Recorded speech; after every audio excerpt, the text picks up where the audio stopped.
I work with a marketing consultant from IIM Ahmedabad, and I was able to identify that person, very, very capable. But he made one condition: I don't have time during the day. You have to, you have to come evening flight to Ahmedabad, spend the whole night with me, and go back in the morning.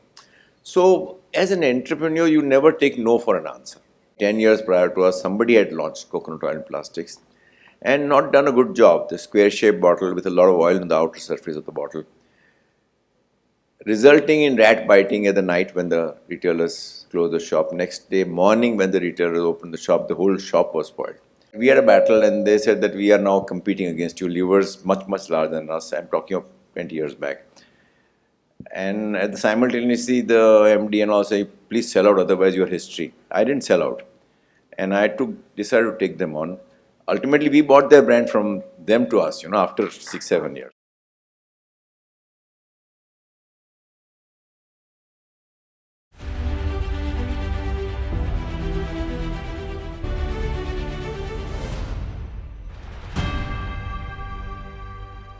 And I just spent 5 minutes with your principal and senior faculty of the college, and she told me that I think you have to talk about entrepreneurship because many of us students want to start their own business.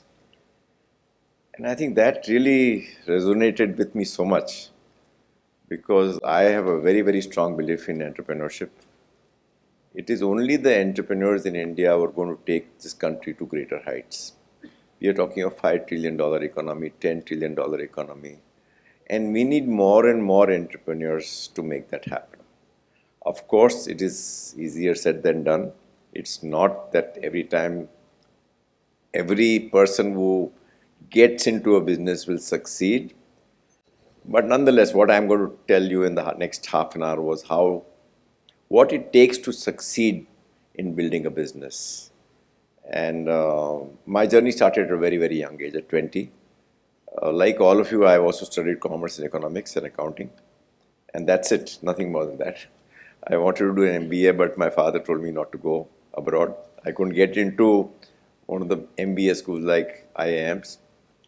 And so I joined the family business.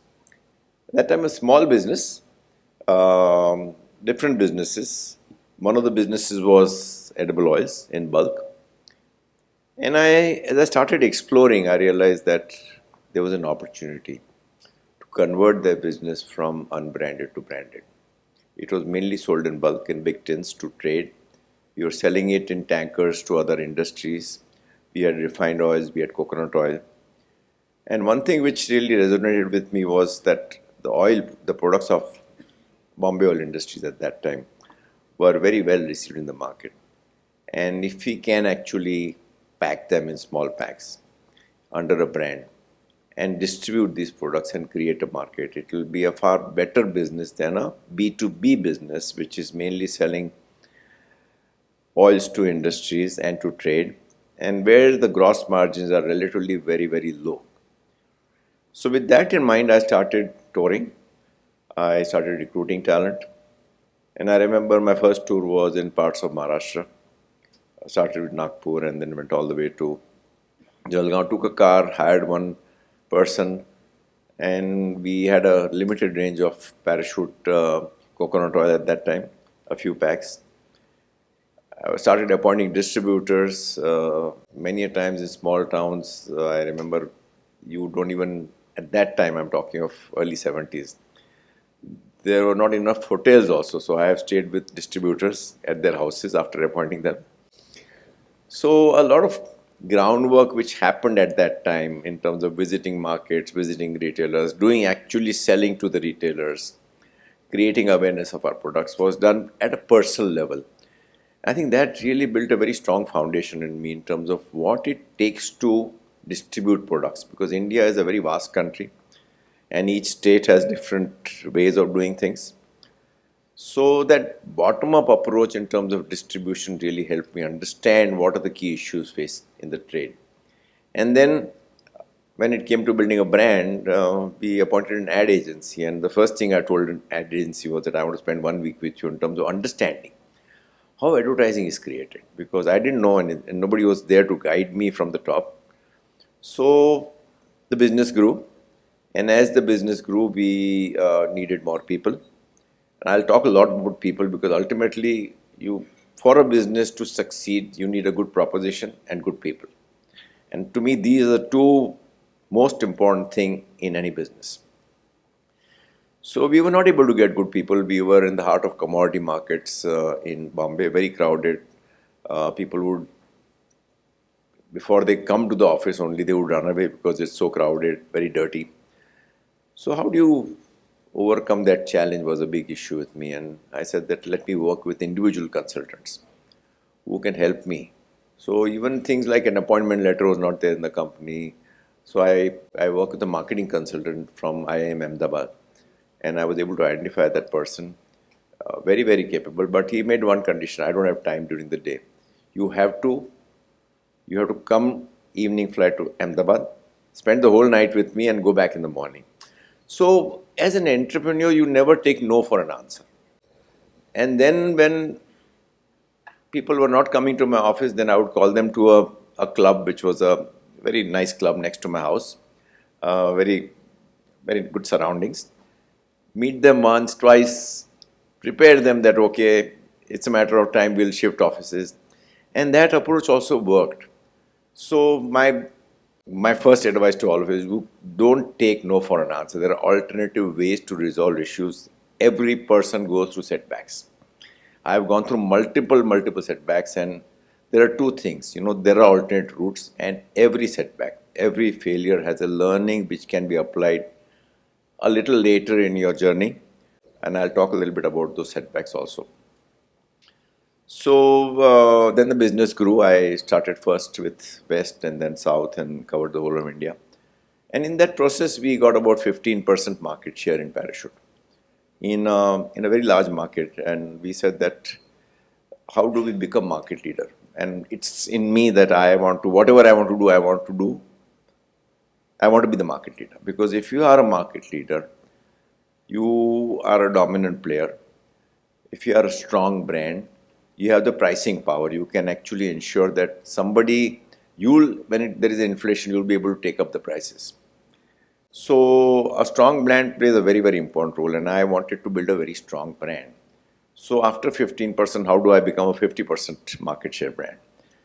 So in that journey, we realized that there is an opportunity to convert the whole market from tins to plastics. At that time, the whole coconut oil market was in tins.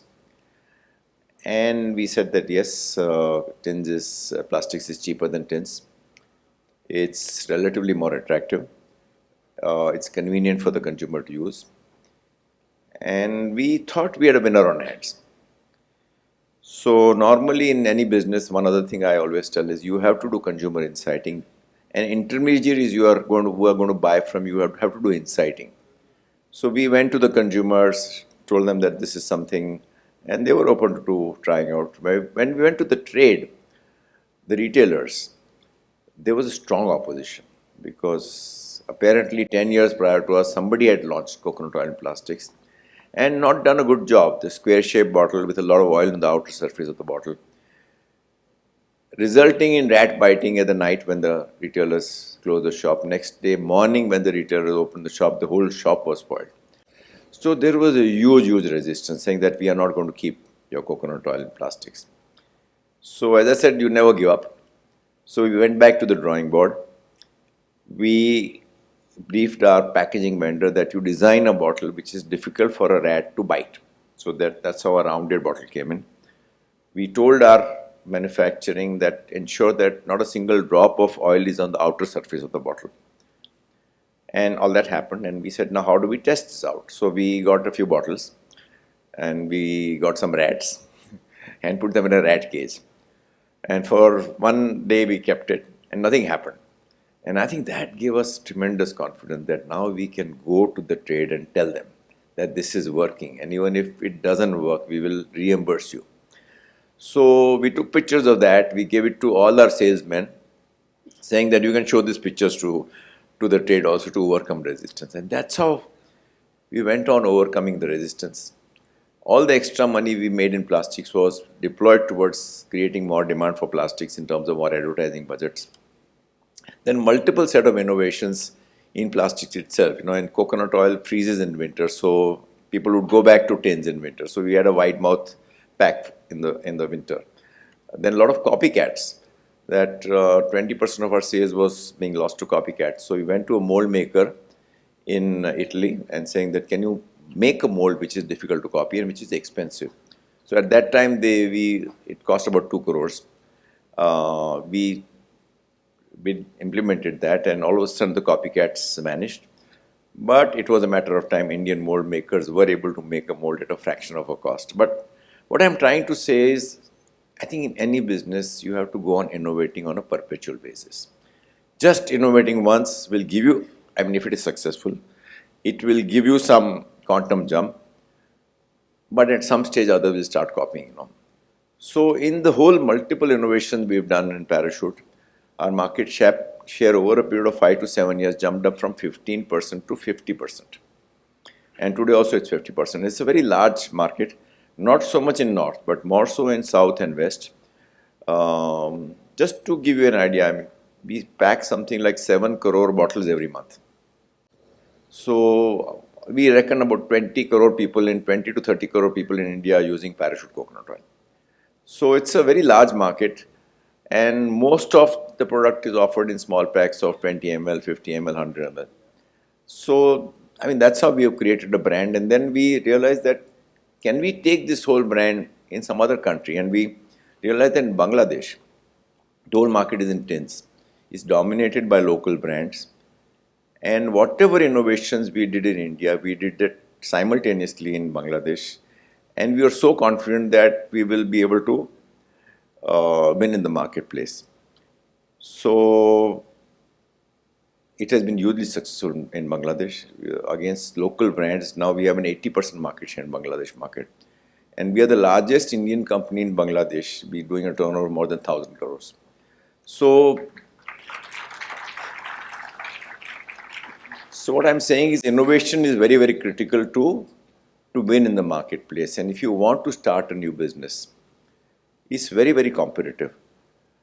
If you have to make an impact, you have to do something new, either in terms of pioneering business or something innovative, which is a differential compared to what the consumer is currently using. Because if you don't do that, why would the consumer shift to you? So I think my first suggestion or advice to any of you who are thinking of businesses, can you try and build a business which is not heavily crowded by others, and if it is crowded, try and do something which is innovative, pioneering, which will make you stand out. But that should appeal to the consumer. It should not be innovation for the sake of innovation. It should be able to get a certain critical mileage in terms of volumes, quantity, value. And in doing that, normally it starts with an innovative idea. You may get an idea, one of your colleagues will get an idea, and then it needs to be processed, because all of us have blind spots. So if I have an idea and if I talk to one of my colleagues, then it gets better developed. So it needs a lot of deliberations internally for the idea to fructify into a business proposition. And then what we normally do is that we suggest our teams to prototype.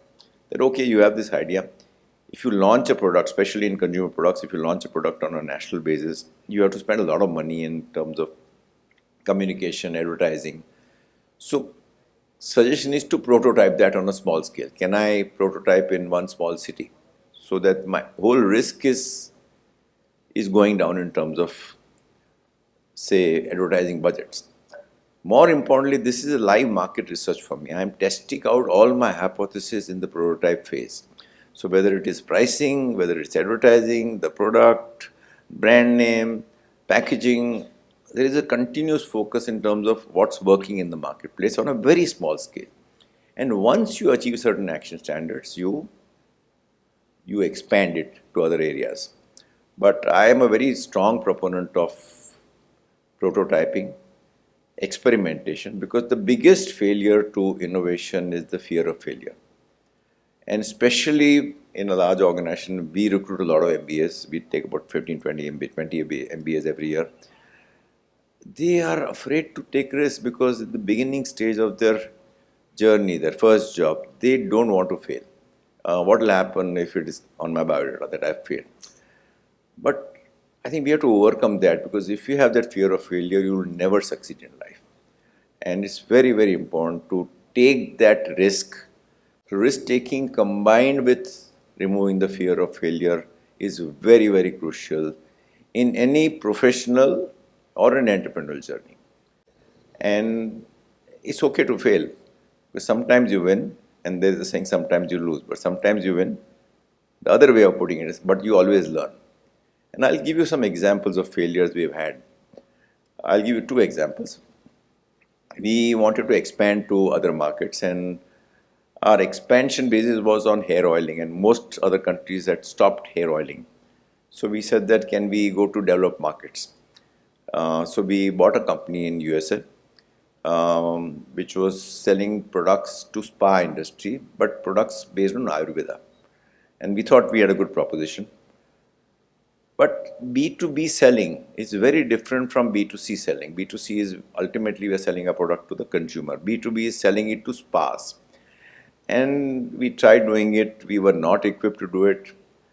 We had to sell that company. But the learning from that was, instead of going through that route, can we go to the other markets by acquiring companies in our desired area of business? So we are in business, we are very focused. We said we should be in what we call beauty and wellness.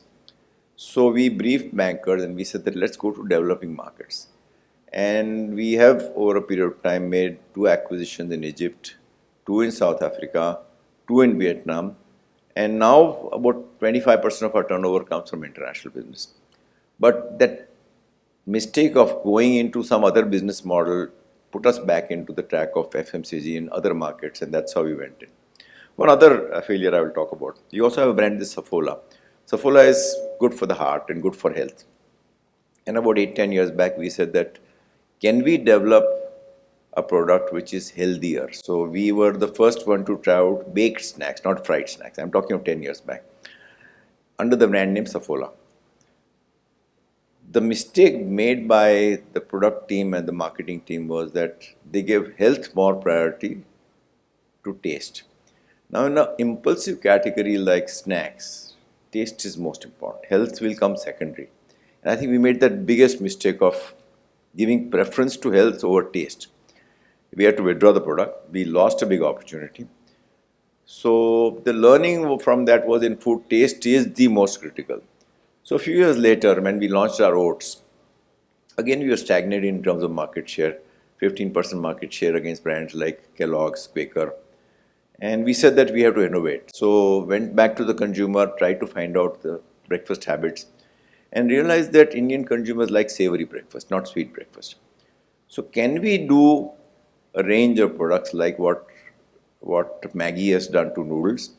So we came a whole range of masala oats, tomato, masala, and 3-4 different flavors. But before doing that, we actually went overboard on taste. We went to each and every state, because each state has a different taste preference, and design products which are based on the state's taste preference. And that product has been a big hit. We have 80% market share in masala oats. And the resultant of that is also that our plain oats also market share has gone up. So overall in the oats category, we've become market leaders. So I'm saying that we have had multiple failures. I'm just talked of 2 failures, but I think failures is okay to fail. And at an individual level, one should not have that fear of failure. At an organizational level, we are very clear that if somebody takes some risk, does a proper work in terms of doing good quality work, but in spite of that there is a failure, we will not punish that failure. If we punish that failure, then we are sending a very strong signal to our people that we don't value risk taking. On the contrary, we have to celebrate failures. So I think the biggest challenge for us as we converted the business from Bombay Oil Industries to Marico was that, how do we create an innovative culture? So innovation in an organization happens when you have a diverse set of people, where you have high degree of empowerment. People are talking to each other. It's very open organization, and where there is no fear of failure and there is risk taking. So we have been able to do that by creating a culture. And then on top of that, the top-down expectation that, okay, what will you do innovative differently when there's a presentation made, makes the people down the line to think of innovation on a perpetual basis. We also have innovation awards which are internal and shared with all the other members so that innovation gets reinforced on a perpetual basis.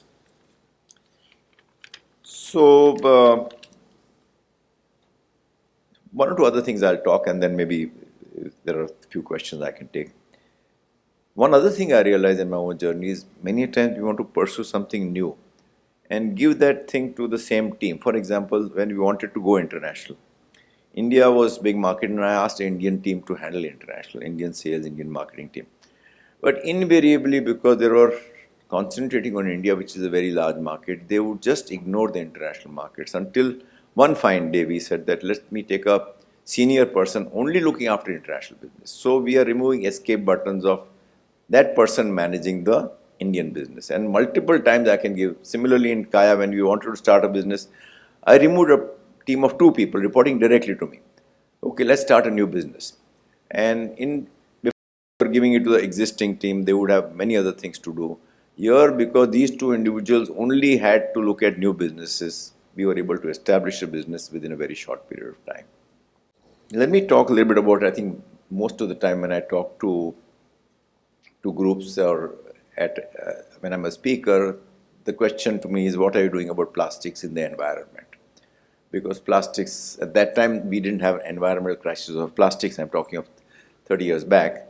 But today, everybody is talking of plastics. So we did a study last year, 2 years back, on 15 innovators who have been able to suggest replacement to plastic, recycling plastics, and reduce usage of plastics. And now we are currently in the process of helping them scale up. We are going to try in two towns what we call a circular economy, wherein how do you collect waste from households, and the quality of collection has to be very good. Then one of the winners of that, or one of the persons who got identified in that study, he has large capacity recycling machines where they can recycle based on AI capability. So we are going to install that, and then we will be able to sell the product to the final user industry. And that's going to go into operation within next 3 to 6 months, one in Hyderabad, one in Raipur. And if that is successful, then a lot of issue of recyclability of plastics will get reduced, because most of the plastics we are currently using is recyclable, but it is not getting recycled. So how do you recycle is the biggest challenge. And for recycling to succeed, you need to segregate plastics, recycle them, and once properly recycled, it can actually be reused, or it can be combined with some other virgin plastics and used by FMCG players also. So let me end by talking about a little bit about what my mantras are to in my life. I think one is, all of us have strengths. All of us have some God-given gifts, and most of us don't know what our strengths are. So my first advice to all of you is to identify what your strengths are. Talk to people within a family and understand what is my strength, and leverage your career, your preferences based on your strengths, because that's what you'll enjoy. Of course, all of us have weaknesses, but most of the time we try to concentrate on areas where we are weak. I am suggesting 75% of your energy should go into concentrating on your areas which are your strengths. And then your chances of success, you're enjoying the journey, will be much more. Secondly, be focused. You can't ride multiple horses. You can't be, if you want to be master, you have to do a few things in life. You can't be jack of all trades and then be master. So I have a very strong believer in focus. In our FMCG also, we are in what we call beauty and wellness. So be focused. I think risk taking I've talked about.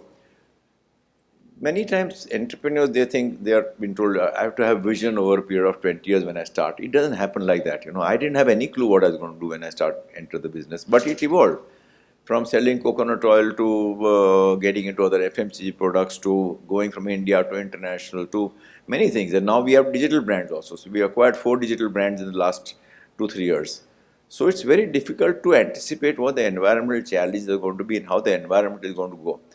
My suggestion is, let the vision evolve with times, and let it be a fluid vision rather than a fixated vision, because that can limit you. The next point is win-win negotiations. Many times I wanted, when I was very young, I wanted to win every time. At the cost of the other party, it's okay, I want to win. Let the other party get the perception of loss. And in that journey, it backfires to you, because especially when it comes to labor negotiation, we are very, very firm and it backfired and again resulted in one more strike. So I believe that at the end of negotiation, both the parties should feel that it's a balanced win-win kind of negotiation. And in my own journey, over a period of time, I think I've reinvented myself, So after 10, 20 years, every person should ask, what is the new thing I need to do? Finally, purpose. Purpose plays a very important role. And, there is somebody who had asked, what are the two most important days in your life? And most of the people said the day I was born. But the second question, people said the day I passed my graduation, the day I got married, the day I became father, whatever else. But the second answer is the day I realized why I was born. Because each of us has a purpose in life, and I think you need to identify what is your purpose. It could be anything. You could be the best son, you could be the best daughter, you could be the best sister, whatever it is. But identify that purpose and work towards it, And finally, grit plays a very important role. Passion is very important, but passion has to be combined with determination and perseverance. Because all of us will go through setbacks. If you don't have determination, perseverance, you will forget the passion. Passion, so that the word is grit. So passion combined with determination, perseverance is grit. So I would want each of you in your journey to have grit. So these are my thoughts and my own journey. And if you have some questions, we have maybe time for 2-3 questions. Thank you. Good afternoon, sir. Yeah. So, sir, my question for you is, as the chairman of Marico, Yeah. you have led the company to become a Fortune India 500 powerhouse. Yeah. What do you attribute to Marico's success, and what guiding principles have shaped its growth and evolution over the years? I thought I covered all that in my journey, but anyway, I think one is focus. We are doing a few things. We are in FMC. We don't want to do too many other things. We are very, very high on governance. We very, very high, overboard on governance. So no shortcuts taking. The third is innovation and risk taking. I think we have to go on innovation.